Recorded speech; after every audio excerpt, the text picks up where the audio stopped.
esperando. E juntava: a religião católica foi uma invenção do Ocidente e o Espiritismo é uma reedição das filosofias orientais. Allan Kardec era muito inteligente. Professor mal-sucedido na França, concebeu uma doutrina que, economicamente, lhe garantisse uma velhice mais tranquila. Kardec morreu pobre, Sinfrônio. Não teve tempo de colher o que plantou, outros estão colhendo por ele agora. Os nossos diálogos eram sempre assim. Para todo argumento meu, Sinfrônio tinha uma resposta na ponta da língua. Apesar dos pesares, éramos amigos e nunca chegávamos a discussões mais acaloradas, principalmente pelo que ele me dizia: o Espiritismo, se fosse verdade, seria a religião ideal para a humanidade.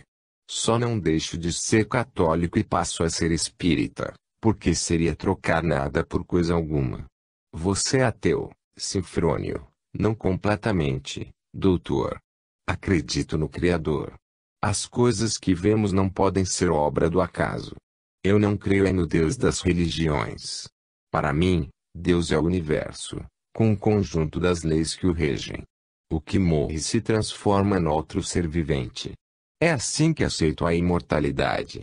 Agora, no entanto, o amigo estava prestes ao confronto inevitável. Finalmente, as suas dúvidas haveriam de ser sanadas. Com quase 70 de idade, o câncer o inclinava para o túmulo, a grande incógnita de sua vida. Eu não poderia deixar de atendê-lo. Tomei algumas providências no sanatório, entrei no meu 5 Cachambode e rumei para o hospital localizado próximo à Catedral Metropolitana. Estacionei o carro e comecei a subir a escadaria, ante os olhares curiosos de outros colegas médicos que sempre me viam com reservas. Até, na indumentária eu contrastava com eles, enquanto se trajavam impecavelmente de branco. Eu me vestia com um surrado jaleco branco e uma calça de qualquer outra tonalidade. Como referido ou como eu era de orientação religiosa católica, a minha presença naquela tarde deve ter causado um verdadeiro rebuliço. No entanto, em alguns olhares que cruzaram com os meus, no corredor, pude descobrir certos traços de admiração e respeito, não evidentemente pela minha pessoa, mas pelo que eu representava. Antes que adentrasse o quarto em que Sinfrônio agonizava, uma enfermeira, gentilmente, me abordou: doutor, a direção da casa. Já se interrompi, tentando evitar-lhe maiores constrangimentos. Diga-lhes que estou aqui apenas com o propósito de visitar um amigo. E, desabusado, acrescentei, ironicamente, por enquanto, não é minha intenção fazer nenhum despacho. Um tanto sem jeito, a enfermeira se retirou e, após leve batida na porta, girei a maçaneta e me deparei com Sinfrônio, desfigurado, respirando com grande dificuldade. Um sobrinho que lhe fazia companhia no quarto se retirou e eu me sentei numa cadeira próxima ao leito do amigo despeneco. Ao me ver à cabeceira da cama, o doente me estendeu a destra, que segurei e voltei a segurar, durante o tempo todo em que permaneci ao seu lado. Não fale. Poupe as energias, ponderei. Esforçando-se para concentrar as suas derradeiras reservas de força na palavra, o amigo balbuciou: obrigado por ter vindo. Sei que eu talvez não passe desta noite. Respirar está cada vez mais difícil para mim. Antes de você chegar, eu estava no balão de oxigênio. Queria vê-lo. Tenho algo importante para lhe dizer. Acalme-se, repliquei, ajeitando algumas almofadas que lhe escoravam o corpo debilitado e enxugando-lhe, com uma toalha, o suor gélido da fronte. Estou calmo. Não tenho medo da morte. O problema é que eu acho que você estava com a razão. Eu vou viver, ou melhor, eu vou continuar vivendo. Sublinhado, se não é fruto da minha imaginação, creio que vi o espírito de minha mãe ao meu lado. Eu estava algo sonolento nesta manhã e percebi o vulto luminoso dela. Não pode ser delírio, pois eu a vi muito mais jovem. Se for verdade, meu amigo, perdi um tempo precioso na existência. Arrependo-me agora de minha autossuficiência. A condição humana, Sinfrônio disse, procurando aliviar-lhe a consciência, nos impõe muitas limitações. O essencial não é a fé, mas as obras da fé. Você é um homem bom. Não, você se engana. Apenas não fiz o mal. A minha descrença não me motivava à prática da caridade. E insistiu. V7 como vocês, os espíritas, dizem, perdi a encarnação. Temos a eternidade à nossa disposição. Mas de que me valeram os meus 69 de idade, doutor? Sinto que, em termos de espiritualidade, não avancei um passo sequer. Notando que o seu ritmo cardíaco se acentuava, chamei o sobrinho, que se postara do lado de fora do quarto, e verifiquei que a minha presença por mais tempo não seria benéfica para Sinfrônio. Não se vá ainda, pediu-me ele. Antes que você se retirasse, gostaria de fazer um pedido, tendo o meu sobrinho por testemunha. Pode falar, amigo. Eu não gostaria de receber a extrema unção. Seria hipocrisia minha. Há mais de 30 anos que eu não ponho os pés numa igreja. Não estou, à última hora, me convertendo ao espiritismo, mas, eles dirão que isso é artimanha minha, Sinfrônio aleguei. Não há nada de mal em se tomar uma hóstia, a questão não é a hóstia em si. Não estou em condições de desrespeitar ninguém. O problema é que não quero morrer com mais um drama na consciência. Pelo menos na hora da minha morte, eu quero ser coerente. Por favor, digam que eu sou espírita. Olhei para o sobrinho do amigo moribundo, que, infelizmente, me pareceu alheio àquilo tudo, sem dar a devida importância ao fato. Tive a impressão de que apenas lhe interessaria a pequena herança do tio, que não possuía herdeiros diretos. Tranquilize-se, Sinfrônio.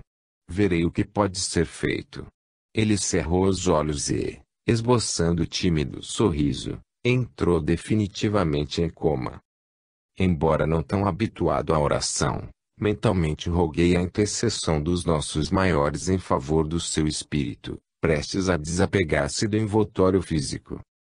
Quando estava de saída, porém, tive a grata surpresa de me encontrar com o padre Sebastião Bernardes Carmelita, o único dos padres que tinha liberdade para frequentar a minha casa quando bem quisesse. Padre Sebastião! Exclamei, aliviado, ao vê-lo. Doutor Inácio! Respondeu-me. Eu bem que estava estranhando este silêncio diferente hoje. Estou visitando um amigo, o Sinfrônio. Conheço-o também de longa data. Ele me fez um último pedido. Padre, não precisa dizer, eu sei. Cuidarei de tudo. O referido sacerdote era um dos médiuns mais seguros que eu conhecia. Além da faculdade de cura, vivia visitando os doentes nos hospitais. Possuía clarividência e clareaudiência. Portanto, poupei-me de perguntar a ele como é que poderia estar a par do assunto, sem que sequer eu abrisse a boca para mencioná-lo. Não tenho o hábito de carregar hóstias comigo, doutor. Falou, enquanto caminhava pelo corredor.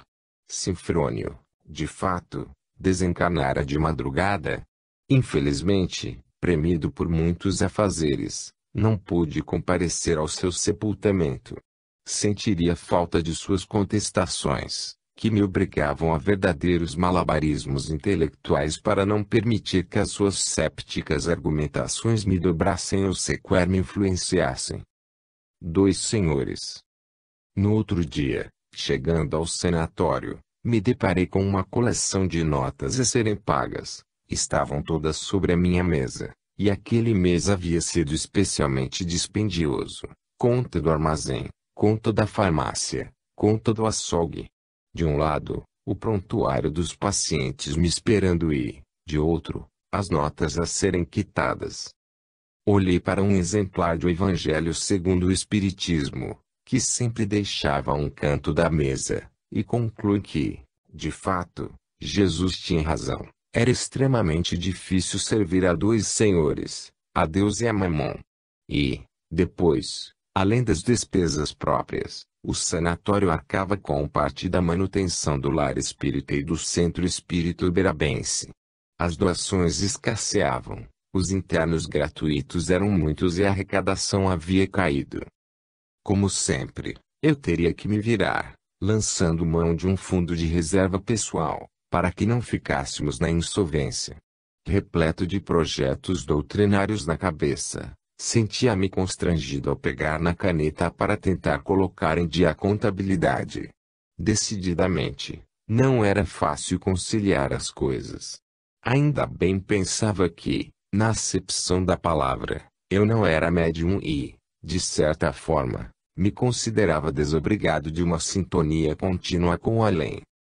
Com o pensamento nos números, comecei a percorrer os pavilhões, mais pelo hábito de percorrê-los do que propriamente em condições de atender algum paciente. Dr. Inácio chamou-me uma senhora que estava conosco havia mais de 6 meses. Eu não sei se vou ficar boa, tudo para mim é muito triste. Sou de família rica e não tenho nada, porque não tenho saúde. Conviver com esta gente aqui. Não se trata de orgulho, mas eu não sou louca como a maioria, apenas não sei a origem da estranha inclinação que me leva a tentar o suicídio. Já cortei os pulsos por diversas vezes, joguei-me nas águas traiçoeiras de um rio. Não quero a vida, e a morte não me quer. Que triste sina minha. Eu daria tudo para ter pelo menos uma noite de paz. Quando melhorarei, doutor?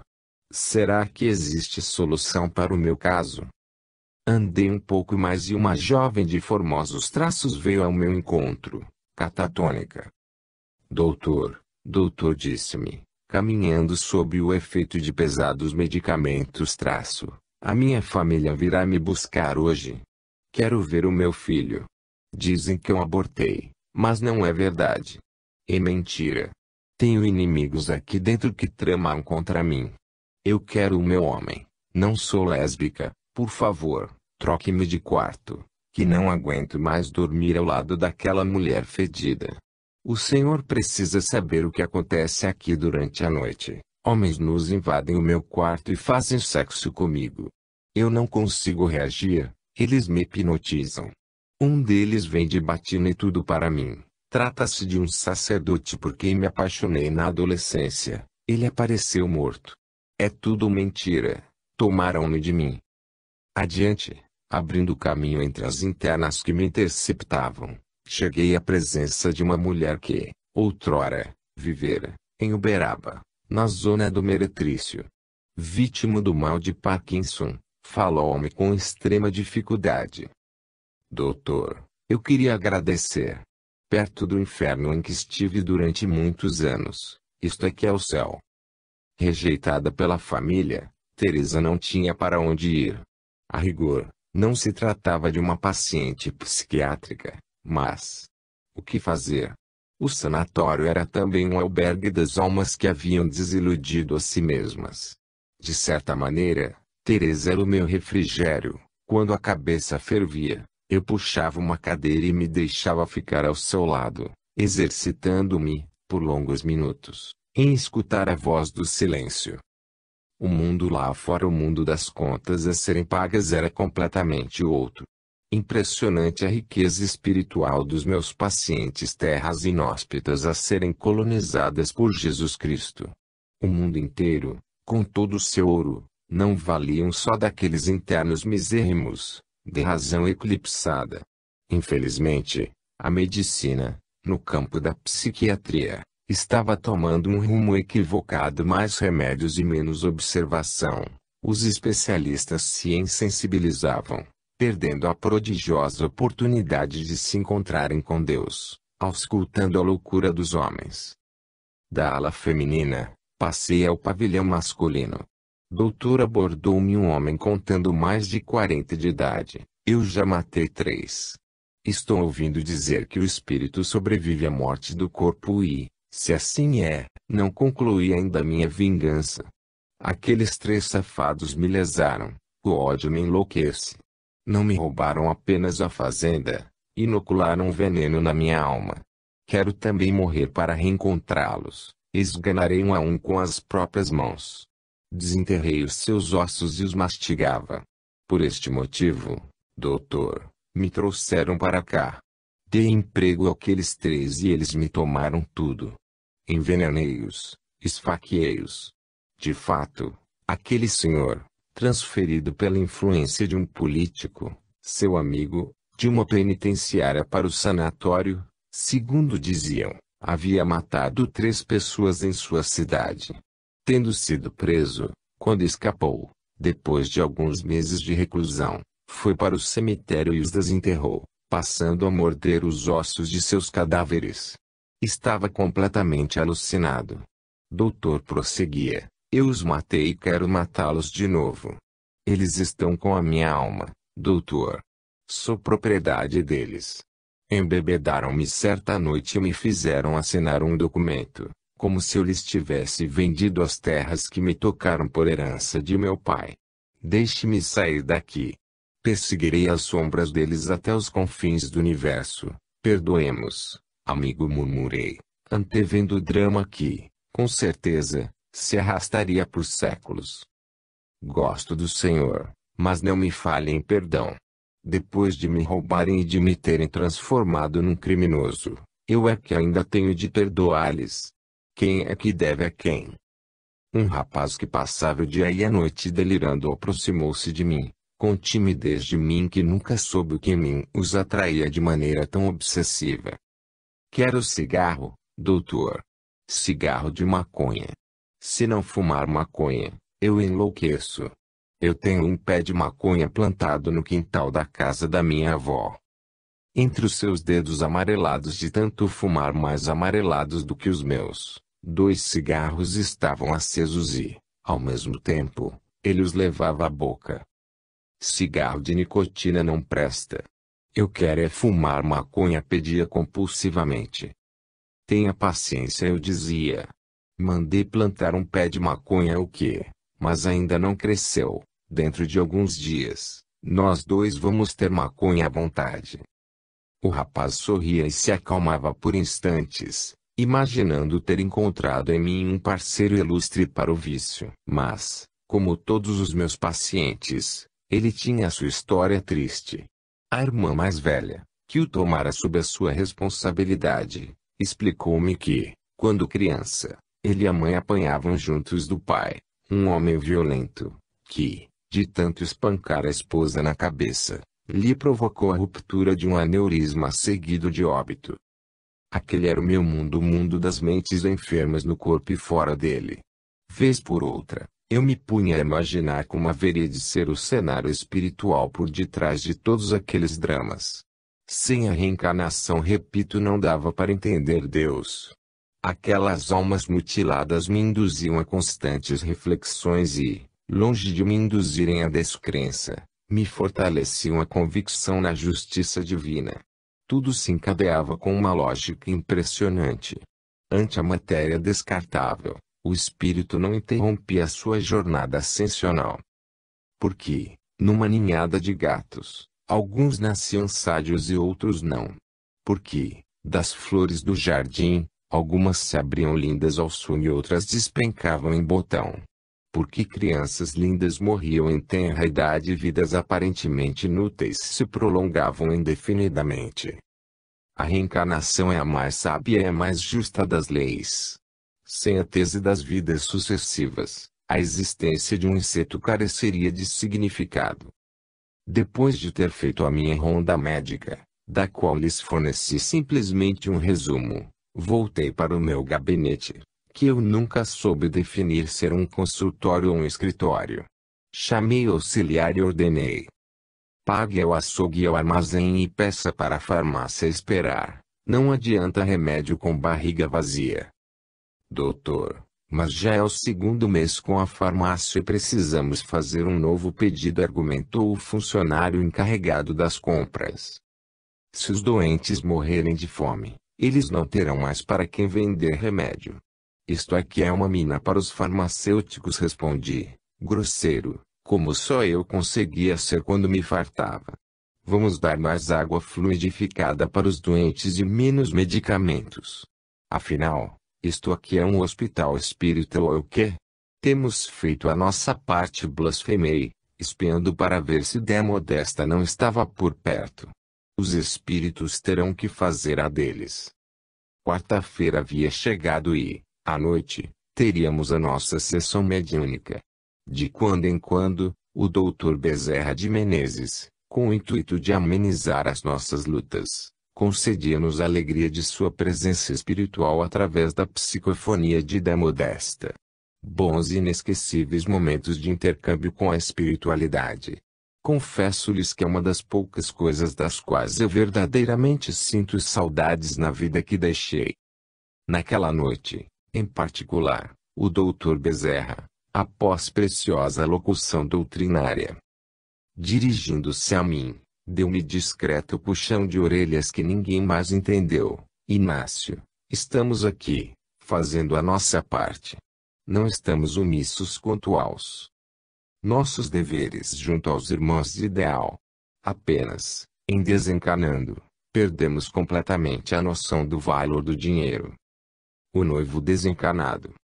Na mesma sessão mediúnica a que me referi, anteriormente, manifestou-se o espírito do noivo da jovem bancária que me procurara. Eu havia comentado o caso com D. Modesta, mas não entrara em maiores detalhes. Não sei como, aos poucos, tem se desprezado, nos nosocomes de orientação espírita, a desobsessão no tratamento de seus pacientes. Digo-lhes que os meus melhores êxitos no campo da psiquiatria foram alcançados graças à mediunidade. O tratamento unilateral dos enfermos da mente, ou seja, somente o convencional prescrito pela ciência médica, não surte o efeito desejado, porquanto, na base de todo desequilíbrio de ordem psíquica está a influência do passado.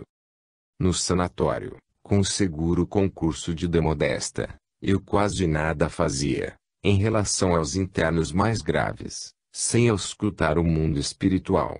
Se, como médico, eu encontrava na médium o respaldo de que necessitava, devo esclarecer que, por outro lado, a mediunidade da dedicada obreira sempre contou com o meu apoio. Infelizmente hoje, a descrença parece ter se generalizado, e médicos e médiuns espíritas se rivalizam. O problema central de semelhante desavença é o dinheiro. À nossa época, minha e de D. Modesta, lutávamos pela sobrevivência, ou seja, para termos o pão de cada dia. Onde entra o excesso, a ambição se instala e logo se esquecem, com facilidade, os compromissos espirituais. O maior erro do homem, sem dúvida, é o de encher-se de razão, quando, não raro, ele não possui nenhuma. Toda e qualquer reivindicação profissional, por mais justa, não deve estar acima do idealismo. O irmão José, venerável benfeitor que habitualmente dialogava conosco em nossas sessões, costumava nos dizer, tudo pelo Cristo e tudo pela obra. Quando a colaboradora caiu em transe psicofônico, permaneci atento, rogando aos nossos instrutores que não me faltassem com a inspiração da palavra e com o sentimento de amor de que o verbo carece se revestir, especialmente no trato com os desencarnados. D. Modesta, lentamente, se transfigurava. Respiração ofegante, mostrava-se num quadro de contida agitação, revelando o controle que o seu psiquismo exercia sobre o espírito comunicante. Sim, porquanto o bom médium é o primeiro doutrinador da entidade que se manifesta por intermédio de suas faculdades. Onde é que estou? Onde foi que me trouxeram? Desde que ela veio, eu não mais pude ir. Quem me prende nesta casa estranha? Eu não sou louco. Falou o espírito do noivo desencarnado, no diálogo que se continuou. Meu irmão, você está entre amigos, esclareci. Não se preocupe. Vamos conversar com calma. Com calma? De que maneira ter calma, se ela parece estar me traindo com outro? Não liga mais para mim, não me procura. Sou eu que, ultimamente, vivo insistindo em nossa relação. Percebo que ela me evita. Por que não me fala às claras? Estamos aqui para intermediar o entendimento entre vocês. Nunca precisamos de intermediários. Ela está jogando comigo. Quem é você? Eu não o conheço, não fomos apresentados. Como é que se atreve a abordar assim a vida particular das pessoas? Eu sou médico e a sua noiva me procurou. Médico? Quem é que está doente? Eu é que não sou. Sofri um acidente besta, mas, graças a Deus, consegui sair ileso. Aliás, tudo piorou entre nós dois a partir daquele acidente. Ela ficou mais traumatizada do que eu e mudou completamente o seu comportamento. Mas ela é minha e não abro mão. Estávamos para nos casar Convivíamos com certa intimidade. Sinto falta dela, do calor dela, do cheiro do corpo dela. Ninguém brinca assim com os sentimentos alheios. Aqui, faço um parêntese na súmula do diálogo que estabeleci com o espírito do rapaz, para ressaltar as dificuldades que o espírito enfrenta no mais além, quando, evidentemente, deixa o corpo, sem noção da realidade. A maioria perde a noção de espaço e de tempo, situação dramática que pode se arrastar por longos meses ou vários anos, até que o espírito se dê conta do que lhe sucedeu. A conscientização da vida espiritual é um dos grandes benefícios que o espiritismo vem prestar à humanidade. Sem noção do que o aguarda depois da morte, o homem demanda as dimensões da vida mais alta à semelhança de alguém que empreendesse viagens sem um roteiro de orientação. Graças aos esclarecimentos da doutrina espírita, já são muitos os que aportam deste outro lado com os olhos semidescerrados para a verdade. Você, meu irmão, argumentei, retomando a conversa que entabulava com o jovem desencarnado, talvez ainda não tenha avaliado melhor a sua real situação. O acidente ao qual se refere pode ter lhe afetado o raciocínio. Uma forte pancada na cabeça. Sim, recebi uma forte pancada na cabeça. O carro que eu dirigia bateu contra um poste. Creio que tive um rápido cochilo ao volante, pois dirigi quase a noite inteira. Devo ter sofrido um desmaio, mas recobrei logo os sentidos. E quando você despertou? Eu não estava mais lá. Alguém deve ter me socorrido e, depois, vendo que nada de mais sério havia acontecido comigo, me largou. Não sei o que houve com o carro. Quantos dias faz hoje do acidente? Pelos meus cálculos, uns 3 meses. Em que ano e mês estamos? Arrisquei perguntar. Creio que em 1958, agosto de 1958. Qual o motivo da indagação? Está querendo testar a minha memória? Não, é que você está cometendo um equívoco. De fato, a pancada que você recebeu na cabeça teve consequências mais sérias. Eu sou médico e posso lhe afirmar isto. Equívoco? Sim, nós estamos no ano de 1961, outubro de 1961. Você poderá consultar um calendário. Impossível. Tenho no pulso um relógio que marca dia, mês e ano. Você está tentando me ludibriar. Não, não estou. E os ponteiros do seu relógio também se movimentam. Questionei, intuitivamente. Quantas horas são? Os ponteiros devem ter se danificado. Estão sempre marcando o mesmo horário, 22h30. No meu relógio de bolso são 21h03. Aonde é que você está querendo me levar? Daqui a pouco, virá com a conversa de que eu morri naquele acidente. Se tivesse morrido, você não estaria aqui conversando comigo. E não estaria mesmo, porque a morte é o nada, e se não for? Insisti. Como? Se a morte, para o espírito, for a verdadeira forma de existir? Já se atreveu a pensar nisto? Confesso que este é um pensamento que me tem visitado com insistência. No entanto, eu o evito. A troco de que, mesmo sobrevivendo, eu morreria. Jovem, o futuro a realizar, a carreira, a família. O que, então, eu teria ido fazer na Terra? Um cochilo ao volante de um carro poderia mais que as leis de Deus? O tempo avançava na doutrinação e não convinha que eu me alongasse. O doutrinador não deve pretender que o espírito a quem esclarece se modifique ao encanto de suas palavras, quando ele mesmo requisita tempo mais dilatado para sua mais plena vivência do Evangelho? São perguntas, meu irmão, cujas respostas você deverá encontrar por si mesmo. Apenas lhe digo o seguinte: reavalie a sua situação. A vida do homem não se restringe aos estreitos limites da condição material. Não estávamos no mundo, antes de vivermos sobre ele. Tudo tende a um regresso às suas origens. A árvore morre aos poucos, rente às suas próprias raízes, para, depois, ressurgir de si mesma. A fonte corre na direção do mar, que, ao evaporar-se, se precipita das alturas, realimentando a fonte. Se tudo que você está me dizendo for verdade, tudo que eu, estando vivo, estou morto. Não, é o contrário, que você, estando supostamente morto, está vivo. O que é que tem? Falta-lhe algum pedaço. Algo do que você sempre foi, em seu íntimo, lhe foi tirado. O que me espera? Eu não sei viver outra vida diferente daquela. Eu me habituei a me olhar no espelho.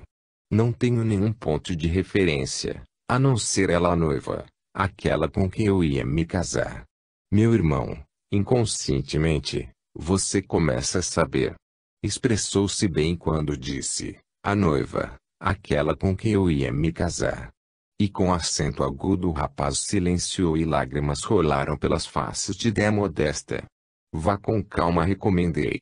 Somos filhos de Deus e, seja onde for que estivermos, não estaremos fora dos planos dele. Coloque em ordem os seus pensamentos e tente olhar à sua volta. Até agora, eu não consegui enxergar ninguém. É porque você ainda não olhou além de si mesmo. Quem deseja enxergar o firmamento estrelado não deve procurar semelhante visão sobre a terra. Torna-se-lhe imprescindível levantar a fronte. Estou me sentindo sonolento, doutor, cansado, extremamente cansado. Adormeça sem receio. Amigos nossos cuidarão de você de maneira conveniente. Quem é o vulto luminoso que vejo, caminhando na minha direção? Estou de olhos fechados, no entanto eu enxergo como se estivesse vindo ao meu encontro, emergindo das nuvens obscuras do meu pensamento. Com voz que, gradativamente, foi emudecendo na garganta da médium, o espírito murmurou, não é possível. É a minha mãe, que Deus o abençoe, meu filho, em seus novos caminhos, doravante. Consegui dizer, tendo a voz embargada, enquanto retirava do bolso do jaleco um lenço que oferecia de Modesta, para que igualmente enxugasse as lágrimas. Domingo de chuva. Domingo de chuva torrencial sobre Uberaba. Impossibilitado de sair de casa, controlava as coisas no sanatório por telefone e aproveitava para colocar a papelada em ordem, coisa que, infelizmente, nunca consegui. Passar o dia vasculhando gavetas e trabalhando na elaboração de um extenso poema onde mora o esquecimento, que somente anos mais tarde eu publicaria em álbum ilustrado. Uma de minhas maiores frustrações, confesso, era a de não ter nascido poeta. Pela poesia, eu teria, inclusive, deixado a medicina. Creio que justamente por este motivo escolhi como especialidade a psiquiatria, um ramo da medicina tão abstrato quanto o da inspiração poética. A chuva, que não cessava de cair, fizera a noite chegar mais cedo e a minha solidão se evidenciar com mais nítidos contornos. Éramos somente eu, meus livros e meus gatos. Ao contrário do que se dizia a meu respeito, eu não gostava de ser sozinho. A minha vida, até então celibatária, não havia sido uma opção.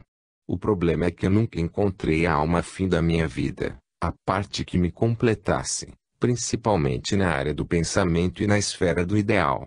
O sexo me era, sim, prazeroso, mas cansativo e sem objetivo. A polêmica intelectual sempre me foi muito mais excitante. De insinuações, as mais diversas, a meu respeito, eu andava transbordando. A realidade dos meus pacientes, no sanatório, não me permitia conceder a chamada maledicência mais que alguns poucos minutos, Absorvido o golpe que, com frequência, me era desferido por ela, eu me refazia e prosseguia no cumprimento do dever. Se, conforme diz o ditado, a voz do povo é a voz de Deus, pelo menos a língua do povo pertence ao mítico diabo. Estava quase já me recolhendo, disposto a me levantar bem cedo no outro dia, quando escutei o portão ranger, entre o ribombar dos trovões e os coriscos que riscavam o céu a fogo. Quem será, pensei debaixo desta chuvarada? A campainha soou e, descalço, em trajes que me deixavam à vontade dentro de casa, fui até a copa para espiar por entre as grades da janela, pois não fazia muito que haviam jogado um bilhete no meu jardim, ameaçando-me de morte. Artimanha, segundo deduzi, da turma comandada pelo Xandico para me aterrorizar em minhas polêmicas com a igreja. Aquilo ainda mais me influenciava em inspiração, à semelhança das lavas de um vulcão, era impulsionada em jorros comburentes. Um homem que me custou reconhecer debaixo da capa molhada olhou-me de modo tão sinistro quanto o temporal que inundava o centro da cidade, e disse-me: Doutor, sou eu? Desculpe-me a hora inoportuna. Ah, é você! Exclamei, reconhecendo nele o paciente cujo nome sequer eu havia perguntado quando estivera comigo, semanas atrás. Hoje é que pude vir e estou necessitado de falar com o senhor. Voltando à biblioteca que utilizava a guisa de consultório, girei a chave na porta e, convidando-o a entrar, pedi-lhe que não se importasse com a informalidade dos meus trajes. Sem sequer se despir da capa de chuva e, ao menos, tirar o chapéu que lhe ensombrava parte do rosto, o estranho paciente entrou, deixando várias e diminutas poças d'água sobre os seus rastros, fazendo-me de imediato pensar que, à sua saída, eu ainda teria o trabalho de enxugá-las. Estou muito angustiado, disse-me, dando início àquela que era a nossa segunda entrevista. Creio que o meu estado de espírito agravado é devido à chuva, que, sempre que cai, me deprime. Gosto da noite, mas não gosto da noite com chuva. Conversar com o senhor me faz bem, fico atento ao que não me diz. As palavras não expressam tudo o que desejamos redarguir e, mesmo quando se aproximam disso, a distância entre o que dizemos e o que sentimos é incomensurável. O espírito não está preso somente pelos laços que o unem ao corpo. Os nossos 5 sentidos é que não nos atendem bem. São 5 acanhadas janelas que nos estreitam o horizonte. O senhor estima filosofar, não é? Não, não estou filosofando. Antes de você chegar, eu estava tentando desenvolver um longo poema. Quem não sofre não consegue ser poeta, doutor. Você é poeta? Questionei, tentando inverter os papéis, ou seja, sair do divã em que ele me colocava e ser analista.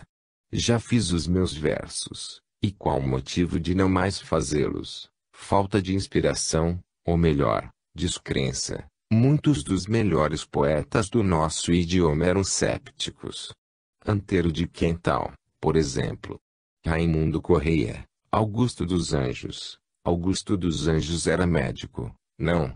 Sim, embora, ao que me consta, nunca tenha exercido a profissão. Desencarnou moço ainda. O senhor quer dizer morreu. A morte é uma utopia, respondi. A morte do corpo, sim, concordo. Mas a do espírito não é uma utopia. Não estou entendendo. O espírito não morre. Não desapareceu, o senhor quer dizer. Muitos estão sentenciados à eterna apatia. Começava a entender agora que o rapaz, não ousando falar diretamente de si mesmo, se exprimia através de evasivas. Os elementos que constituem o corpo, evidentemente, não se desintegram. Neste sentido, ninguém mata a vida. A eterna maldição do Criador prosseguiu. O que morre verdadeiramente é o espírito. Como assim? Indaguei. Você considera a vida uma eterna maldição? Viver é sofrer. O homem vive na expectativa da dor. Tudo depende do seu ângulo visual. A chuva que desaba lá fora não traz somente destruição, enche os rios, Fecunda os campos, saneia a atmosfera. Para quê? Qual o objetivo da vida humana? Ascender espiritualmente, procurando uma definitiva integração com Deus. De onde, dizem, saímos. Sim, e para onde, dizem, vamos voltar. Sair e voltar para o mesmo lugar de que se saiu. Qual o tempo para isto? Milhares de anos, retruquei, sentindo-me intelectualmente pressionado.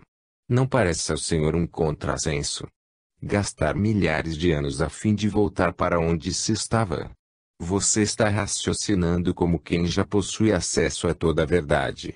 Raciocino com a verdade disponível.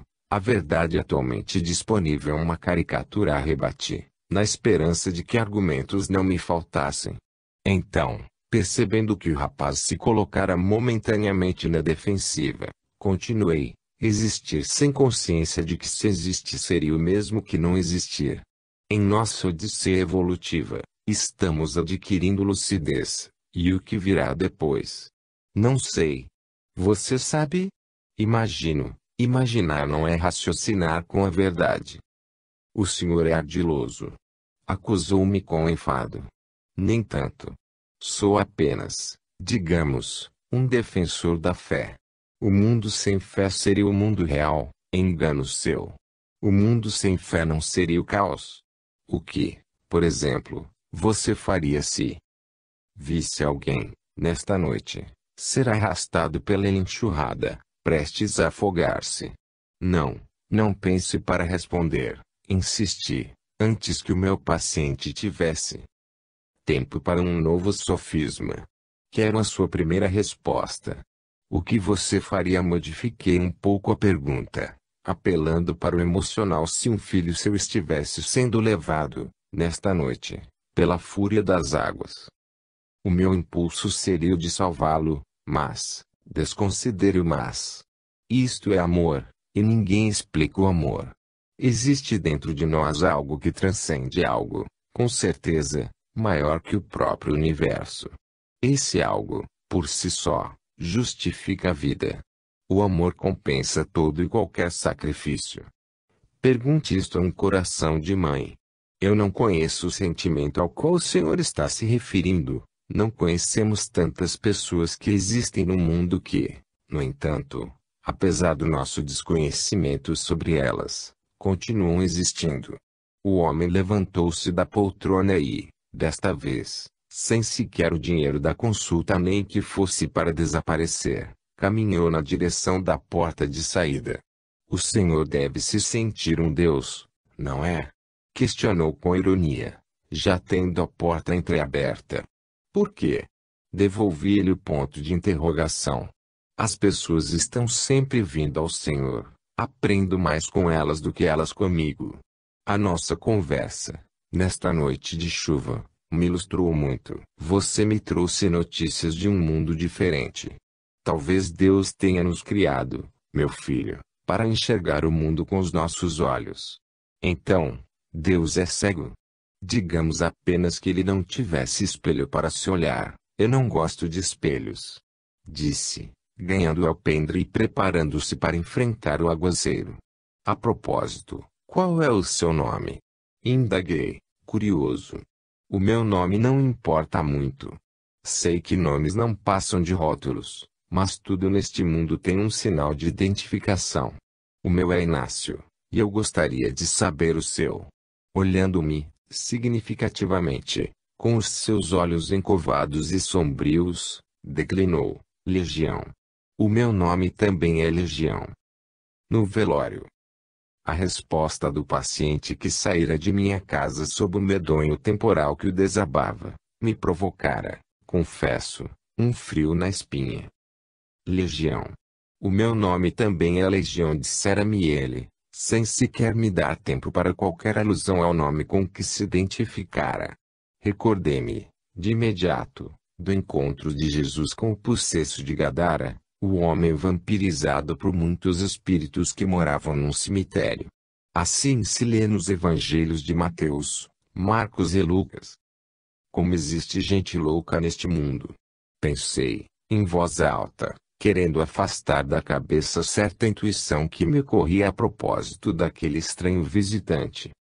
Recolhi-me sem maiores problemas, mas na segunda-feira, logo pela manhã, o telefone tocou avisando que um dos mais antigos obreiros da loja maçônica que eu me ligava havia desencarnado naquela noite, vítima de colapso fulminante.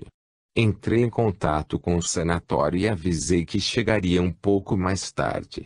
O velório estava sendo realizado no prédio do templo que ele auxiliara a fundar, o primeiro que a maçonaria construíra em Uberaba, ante os olhares nada amistosos da igreja. Após cumprimentar os familiares do amigo desencarnado, sentei-me ao lado de um colega de profissão que, à época, era um dos diretores da faculdade de medicina da cidade. Após termos permutado fraternas impressões sobre o companheiro que partira, exaltando-lhe, com justiça, as muitas virtudes, o médico, em tom discreto, puxou o assunto. Doutor Inácio, há muito esperava uma oportunidade de lhe falar. Talvez o momento não seja oportuno, mas, como ambos temos o tempo quase todo tomado, você me desculpe a informalidade. Pode dizer, esteja à vontade, redargui, praticamente adivinhando o teor da conversa que se desenrolaria. Tenho acompanhado a sua polêmica religiosa pelos jornais e creio que isto tem prejudicado, inclusive profissionalmente. Você é um homem culto, formado no Rio de Janeiro, não deveria estar se expondo tanto assim por causa do espiritismo, uma seita de tantos adeptos insanos. O espiritismo não é uma seita, doutor, e a insanidade, como você sabe, independe de cor, raça, sexo. E possível que eu tenha me expressado mal. Veja, não é meu propósito ofendê-lo. Sou católico, mas também não sou extremista. O problema é que a sua postura tem suscitado rancores.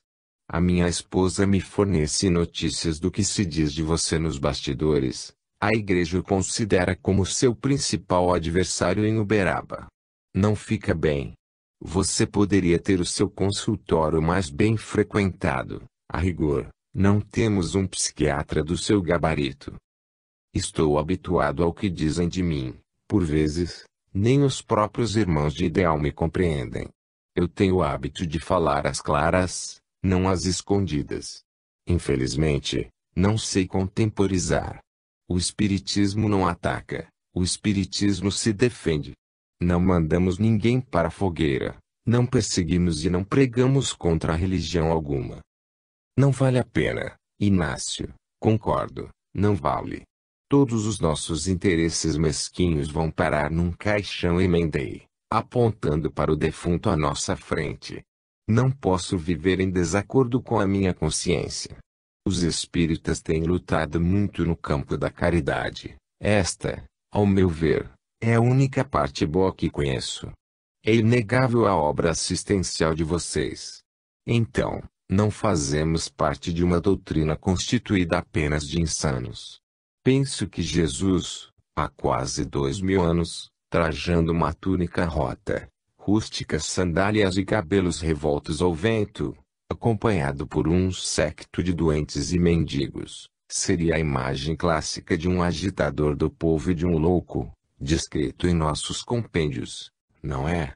Mas você poderia, pelo menos, não ser tão contundente em seus escritos. Não é razoável para nossa classe. A igreja tem nos pressionado para uma tomada de posição. Tomem-na sem o menor constrangimento, respondi, procurando me conter. Você se esquece de que os nossos antepassados, os precursores da ciência médica contemporânea, foram condenados nos tribunais da Inquisição?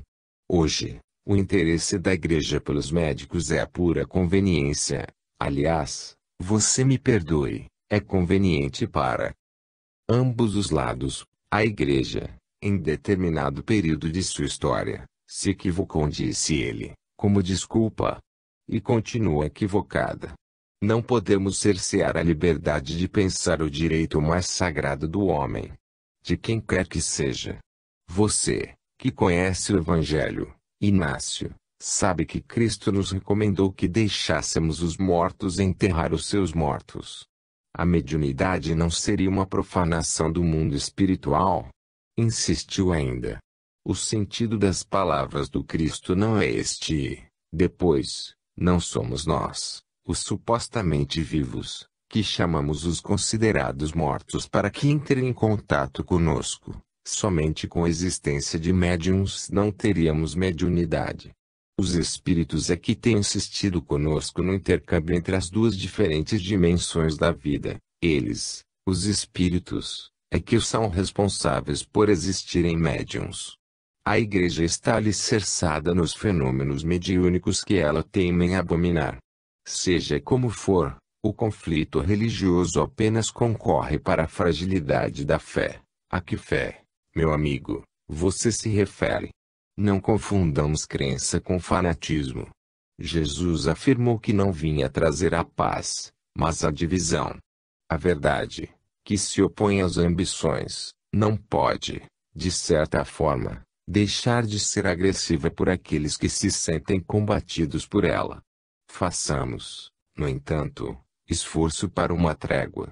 Estamos dispostos a intermediar. Tenho falado com colegas nossos e, digo-lhe, apesar do respeito que se tributa aos seus dotes intelectuais e morais, a maioria o critica, a maioria aplaudiu a absolvição de Barrabás. Em breve, doutor, estaremos todos como o nosso irmão que velamos nesta manhã. Até quando continuaremos mentindo para nós mesmos? Para mim, não existe vida depois da morte. Como? Indaguei, aguçando os ouvidos. Ora, Inácio, nós já dissecamos muitos cadáveres, mas você não me disse que é católico. Seja como for, a Igreja tem na imortalidade um de seus dogmas. Eu não posso entender o que você está defendendo. Todos carecemos de uma roda social. Religião, no entanto, não pode ser negócio. O homem não vive sem ilusões. Seria bom se fosse diferente, mas não é agora. Se fez mundano. Como eu silenciara por alguns instantes, erguendo-me da cadeira, para abraçar a viúva do companheiro maçom que partira nas primeiras horas daquele dia, quando voltei a me acomodar ao seu lado, o colega mudou o discurso. Inácio, estou conversando com você em torno de tão desagradável assunto, porque, em verdade, eu tenho um convite a lhe ser feito. Pois não, sou todo ouvidos, respondi, sem excesso de palavras. Como você sabe, sou um dos diretores da faculdade e precisamos preencher uma vaga em nossos quadros. Gostaríamos que viesse trabalhar conosco. O salário é compensador, fora o status de lecionar para futuros médicos. Fazendo uma pausa estratégica para me observar a reação, prosseguiu. Por este motivo você me desculpe, toquei com você nessa história de espiritismo. Eu agradeço muito. Quer dizer que você aceita? Questionou-me, ensaiando um sorriso que tratei logo de desmanchar. Não, a tal preço. Por dinheiro nenhum e por posição alguma eu renunciaria às minhas convicções. Você não teria que renunciar a elas, apenas, de início, ser mais maleável. Só não daria para conciliar. O quê? A posição que atualmente ocupa no sanatório espírita. Você é o diretor clínico, não é? Diretor e fundador, teria que abdicar do cargo ou, quem sabe, concordar que a faculdade de medicina encampe, o sanatório passaria a ser um departamento chefiado por você. Olhei para o meu colega de profissão e, sinceramente, em respeito ao defunto, não tive coragem de lhe dizer, em altos brados, tudo que me veio à cabeça e à boca naquele instante. Seria, Inácio, uma questão de ajuste estatutário. Temos pessoas influentes e deputados que cuidariam da parte legal. Papelada burocracia. Porém, profanando o ambiente, eu não resisti. Antes de me levantar e ir embora, aproximei os lábios de seu estúpido conduto auditivo e sussurrei-lhe, pausadamente, certos termos chulos que quase todo menino da rua sabe dizer. O homem arregalou os olhos, As suas faces ficaram congestas e eu pensei que, ao invés de um, teríamos 2 cadáveres expostos no salão. Aquela não fora a primeira tentativa das trevas contra mim, para que eu desistisse do ideal que, ainda moço, abraçara com todo o vigor do meu espírito. Chegando ao sanatório, peguei um exemplar do Novo Testamento e, em silêncio, fiz questão de ler por alguns minutos as anotações do evangelista Mateus. Leu ainda o diabo a um monte muito alto, mostrou-lhe todos os reinos do mundo e a glória deles, e lhe disse: tudo isto te darei se, prostrado, me adorares. Então Jesus lhe ordenou: retira-te, Satanás, porque está escrito: ao Senhor teu Deus adorarás, e só a ele darás culto. Com isto deixou o diabo, e eis que vieram anjos, e o serviam. No meu caso, não haviam sido exatamente estas as palavras do meu vocabulário e nem posso dizer que os anjos tenham vindo a mim, mas o certo foi que o tal diabo me deixara. Obsessão em família. O diálogo que eu mantivera com aquele colega de profissão, que, em outras palavras, tentara me corromper, me aborreceu profundamente.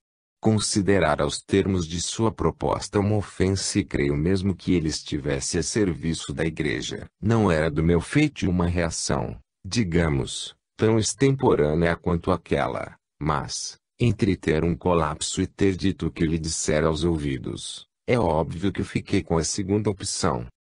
Não comentei o episódio com ninguém, apenas com Dé Modesta, que, para mim, era como se fosse uma mentora espiritual sempre a postos. Você agiu bem, Inácio disse, aliviando minha consciência. Foi a maneira mais prática de encerrar o assunto. Essa gente é interessante, cobram-nos, na condição de espíritas que somos, uma conduta moral irrepreensível. No entanto, por outro lado, vivem achincalhando a doutrina.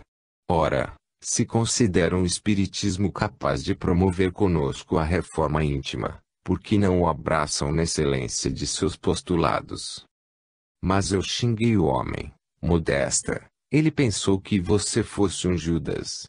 Não é só com reza, Inácio, que a gente exorciza um tentador dito demônio. Às vezes, precisamos mostrar a ele que não estamos assim tão à mercê de suas artimanhas. Seria melhor, no entanto, se eu tivesse ficado calado e me entregasse à oração, se você fosse o santo, sim.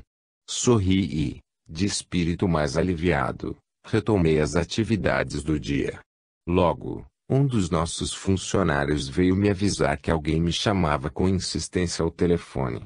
Sou eu, doutor. A bancária que esteve com o senhor numa consulta esclareceu. Fiquei de telefonar, lembra-se? Estou me sentindo mais tranquila, não sei o que vocês fizeram, mas tenho conseguido dormir. Aqueles pesadelos não se repetiram. Está tudo certo, filha, respondi. Não se preocupe. O espírito de seu ex-noivo não voltará a importuná-la. Tivemos oportunidade de conversar com ele. Você já começou a ler o livro que eu lhe dei? Ainda não tive tempo, doutor, desculpou-se. Estamos em balanço e tenho trabalhado até mais tarde. Estou telefonando só para agradecer. Mas, interessante, eu agora estou sentindo falta dele. O senhor não há de ver. Falta de quem? Perguntei, basbaque. Do meu noivo. Definitivamente, eu jamais lograria entender a alma humana. Se continuasse tentando, ficaria louco. De fato, a obsessão não era um problema unilateral.